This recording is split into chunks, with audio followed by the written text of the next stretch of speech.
The Middle East, a region perpetually teetering on the precipice of conflict, was once again thrown into turmoil by a targeted airstrike. Hassan Nasrallah, the enigmatic and controversial leader of Hezbollah, was killed in a daring Israeli operation.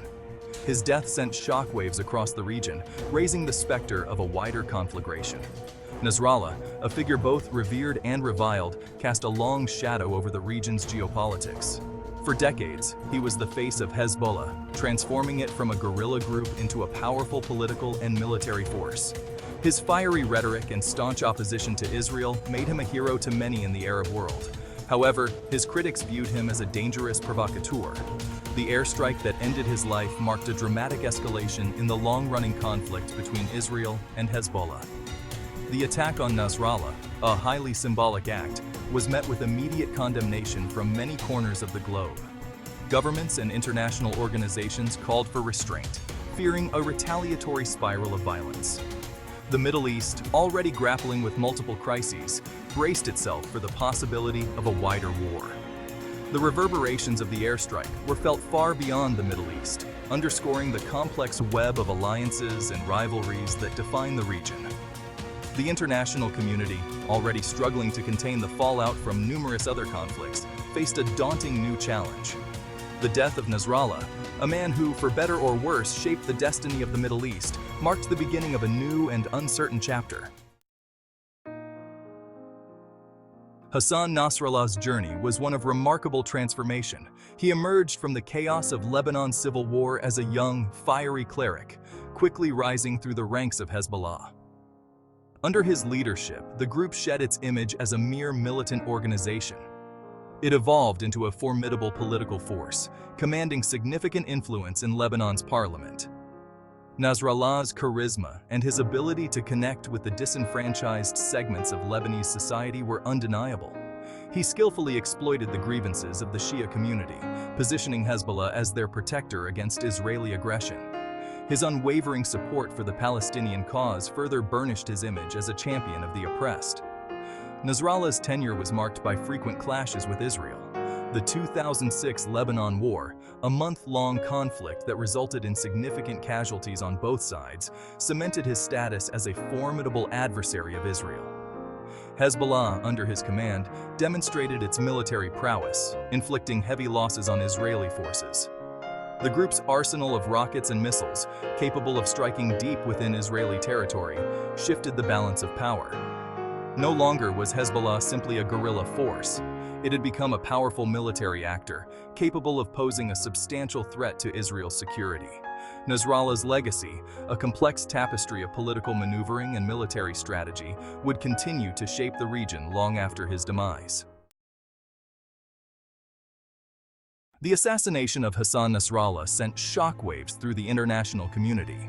World leaders, caught off guard by the audacity of the Israeli airstrike, struggled to formulate a coherent response. The United States, a staunch ally of Israel, found itself in a particularly delicate position. President Joe Biden, known for his measured approach to foreign policy, surprised many with his blunt assessment of the situation. In a carefully worded yet unambiguous statement, he called Nasrallah's death a measure of justice. The statement, interpreted by some as tacit approval of the assassination, drew immediate criticism from various quarters.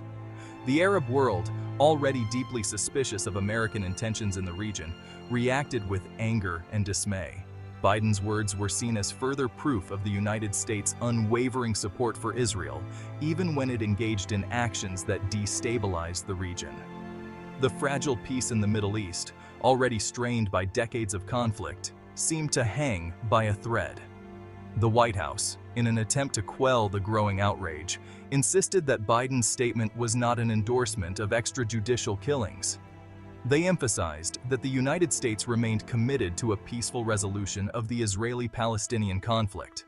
However, the damage had been done. Biden's words, uttered in haste and perhaps with a touch of political expediency, had inflamed an already volatile situation. Section 4. The world reacts.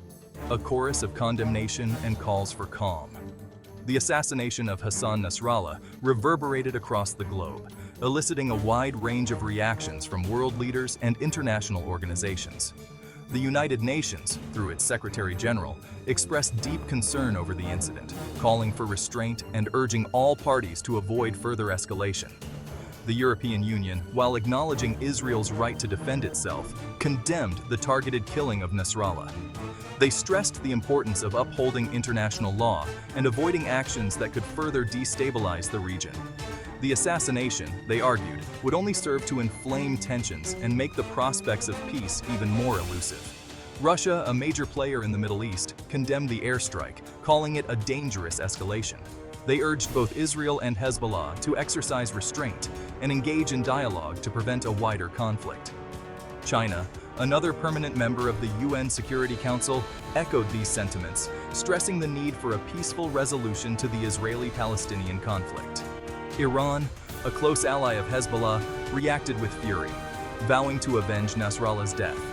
They accused Israel of state-sponsored terrorism and vowed to respond forcefully at a time and place of their choosing. The assassination, they declared, would not go unpunished. The international community, faced with the prospect of a wider conflict in the Middle East, scrambled to contain the fallout. The specter of war loomed large, threatening to engulf the region in a new cycle of violence and bloodshed. Section 5. Lebanon in crisis. A nation reeling, a people displaced. The assassination of Hassan Nasrallah plunged Lebanon into a state of profound crisis. The nation, already grappling with a multitude of challenges, found itself on the brink of chaos. The fragile political balance, carefully maintained for decades, threatened to unravel. Fears of retaliation were palpable. Hezbollah, enraged by the loss of its charismatic leader, vowed to exact revenge. Israel, bracing for the inevitable counterstrike, bolstered its military presence along the border, raising the specter of another devastating war. The Lebanese people, caught in the crosshairs of this escalating conflict, bore the brunt of the suffering. Hundreds of thousands fled their homes, seeking refuge in safer areas within the country or across the border. The exodus of refugees, many of them women and children, added to the humanitarian crisis that had been brewing for years.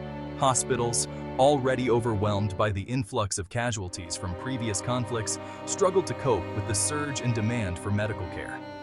The fragile economy, battered by years of mismanagement and corruption, teetered on the edge of collapse. The assassination of Nasrallah, a tragedy for the region as a whole, had a particularly devastating impact on Lebanon. The nation, once a beacon of hope and diversity in the Middle East, seemed to be teetering on the precipice. Section 6. The path forward, between retaliation and diplomacy. The assassination of Hassan Nasrallah cast a long shadow over the Middle East, raising profound questions about the future of the region.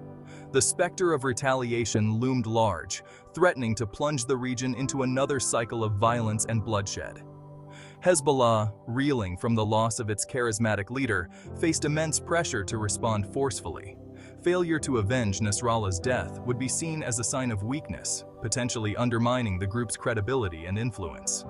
The international community, acutely aware of the dangers posed by unchecked escalation, launched a flurry of diplomatic efforts to avert a wider war. The United States, despite its unwavering support for Israel, urged restraint, recognizing that another conflict in the Middle East would not serve its interests. The path forward remained perilous and uncertain. The cycle of violence, deeply ingrained in the region's history, was difficult to break. The pursuit of peace, elusive as it may seem, remained the only viable option. The alternative, a descent into chaos and bloodshed, was simply too horrific to contemplate.